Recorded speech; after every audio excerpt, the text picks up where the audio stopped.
भविष्यपुराणम् उत्तरपर्व पंचविंशत्यधिकशततमोऽध्यायः। चन्द्रादित्यग्रहणस्नानविधिवर्णनम्। युधिष्ठिरोवाच चन्द्रादित्योपरागेषु यत्स्नानमभिधीयते तदहं श्रोतुमिच्छामि द्रव्यमन्नं प्रधानतः। श्रीकृष्णोवाच यस्य राशिं समासाद्य भवेद्ग्रहणसम्प्लवः तस्य स्नानं प्रवक्ष्यामि मन्त्रौषधिसमन्वितम्। चन्द्रोपरागं सम्प्राप्य कृत्वा ब्राह्मणवाचनं सम्पूज्य चतुरो विप्रान् गन्धमाल्यानोलेपनैः। पूर्वमेवोपरागस्य समानीयौषधादिकं स्थापये चतुरकुम्भान् अग्रतसागराणीति। गजाश्वरत्यावल्मीक सङ्गमाध्रद गोकुलात् राजद्वारप्रदेशात् मृदमाणीय प्रक्षिपेत्। पञ्चगव्यं च कुम्भेषु पञ्चरत्नानि चैव हि रोचना पद्मशङ्कौ च पञ्चभङ्गः समन्वितो। स्फटिकं चन्दनं श्वेतं तीर्थवारी सर्षपं गजदन्तं कुङ्कुमं च तथैव क्षीरगुग्गुलम्। एतत् सर्वं विनिक्षिप्य कुम्भेष्वावाहयेत्सुरान्। सर्वे समुद्रसरितस्तीर्थानि जलदाह्रदाः आयान्तु यजमानस्य दुरितक्षयकारकाः। योऽसौ वज्रधरो देव आदित्यानां प्रभुर्मतः सहस्रनयनश्चन्द्रः पीडामेत्र व्यपोहतो।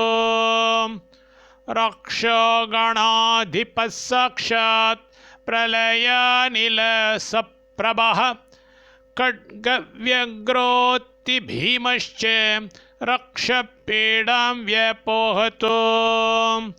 योऽसौ बिन्दुकरो बिन्दुः पिनाकी वृषवाहनः चन्द्रोपरागपापाने स नाशयतो शङ्करः। त्रैलोक्ये यानि भूतानि स्थावराणि चराणि च ब्रह्मार्कविष्णुयुक्तानि तानि पापं दहन्तु वै। एवमामन्त्रितैकुम्भैरम्भोयुक्तैर्योगान्वितैः ऋग्यजो साममन्त्रैश्च शुक्लमाल्यानोलेपनैः पूजयेत् वस्त्रगोदानैर्भ्रमणानिष्टदेवताः। एतानेव ततो मन्त्रान् संलिख्य कनकान्वितान् यजमानस्य शिरसि उद्धार्यास्ते नरोत्तमा। कलशान् द्रव्यसंयुक्तान् प्राप्ते ग्रहणपर्वणि चन्द्रग्रहे निवृत्ते तु कृतगोदानमङ्गलः। कृतस्नानः श्वेतपट्टं ब्राह्मणाय निवेदयेत्।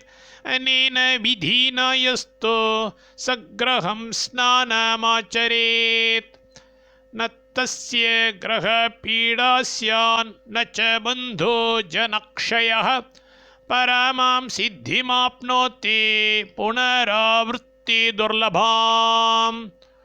सूर्यग्रहे सूर्यनाम सदा मन्त्रेषु कीर्तयेत् द्रव्यैस्तैरेव कथितं स्नानं कुरु कुलोद्वः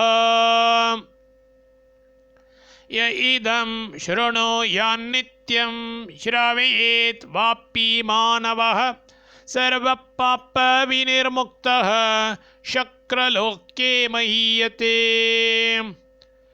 चन्द्रग्रहे नृपरवे ग्रहणे जपन्मां मन्त्रैरिमै समभिमन्त्र्ये शुभोदकुम्भात् स्नानं करोति नियमेन नरश्च यश्च पीडानतं ग्रहकृता च पुनर्दुनोति पीडानतं ग्रहकृता च पुनर्दुनोति इति श्रीभविष्ये महापुराण उत्तरपर्वणि श्रीकृष्णयुधिष्ठिरसंवादे चन्द्रादित्यग्रहणस्नानविधिवर्णनं नाम 5विंशत्युत्तरशततमोऽध्यायः।